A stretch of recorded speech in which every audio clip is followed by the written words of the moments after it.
Jared Goff and the Detroit Lions are flying down to Tampa to play Baker Mayfield and the Buccaneers. Bucs are coming off a Week 5 bye, one of the few teams to have the earliest bye week possible in the season. So they should be well rested going up against arguably one of the best teams in the NFL. And I think kind of everybody's pseudo fan favorite team in the Detroit Lions, because we've all seen a lot of tough Thanksgiving games and having to watch Lions football. So I don't know about you guys, fans watching this, but I'm slightly rooting for y'all, even though I'm a Falcons fan. You guys kicked the tar out of us earlier this year.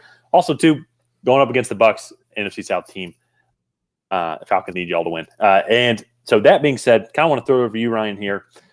The Lions team is just, I mean, all jokes aside about like being a fan favorite, they're a really good team. They are. Like, I think teams that are looking to rebuild should look at what the Lions have done in just accumulating they built a really solid offensive line, and then they went out, they got a really good edge rusher, pieced together this defense in free agency, I know Jameson Williams is on his way back now. I believe it got moved from a 6-game to a 4-game suspension, but he's back now. He did play last. Yeah. He did. Okay.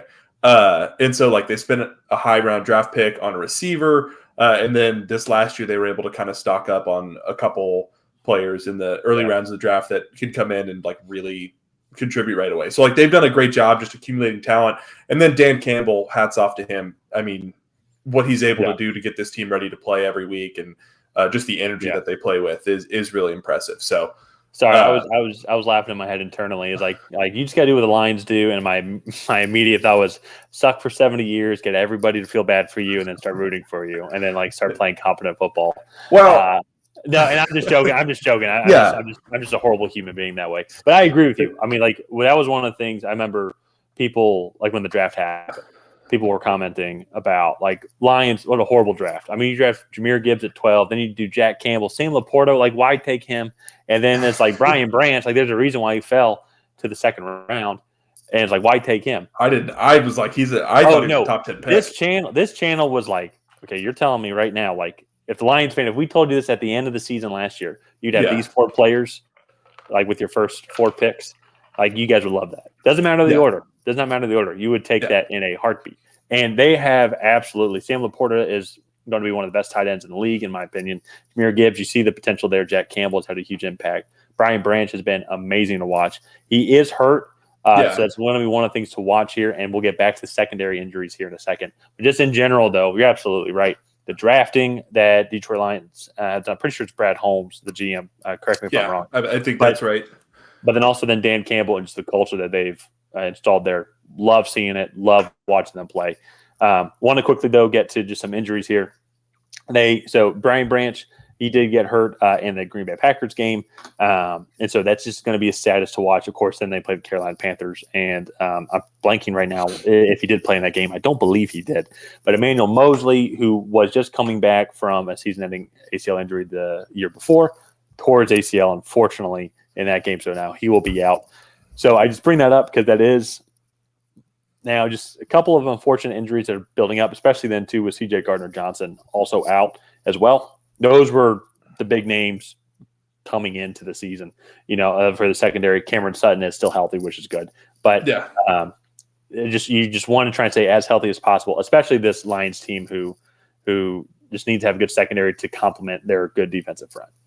Yeah, no, that for me, the strength of this defense is the front 7. And so as long as they have guys in the back that can just play their role and not take any extreme risks or do anything, they should be okay. But yeah, those injuries definitely don't help their cause. But the thing to me that's been clicking is this offense. And I'm really excited to kind of see what they do, especially as Jameson Williams gets assimilated more into the offense. So we've talked a lot about the Lions. Let's talk about the Buccaneers here really fast.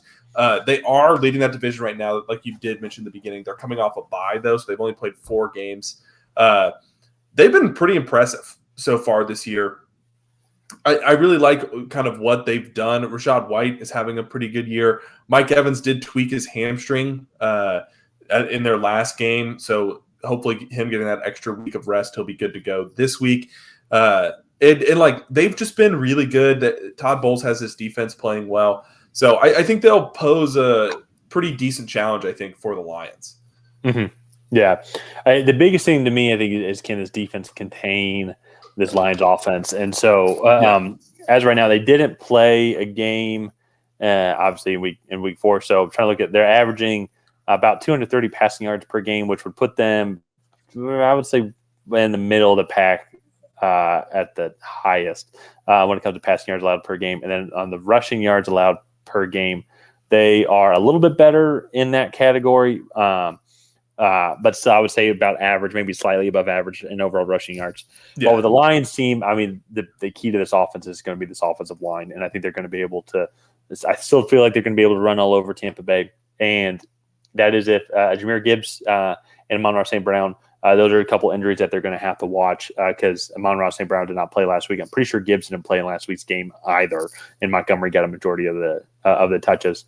But that being said, though, that didn't stop that Lions offense at all. There's so many different weapons and ways that they can beat you, and that's just where it's tough for me to see the Buccaneers becoming victorious in this matchup, just because it seems like Mike Evans also might not be able to play because of his bum hamstring.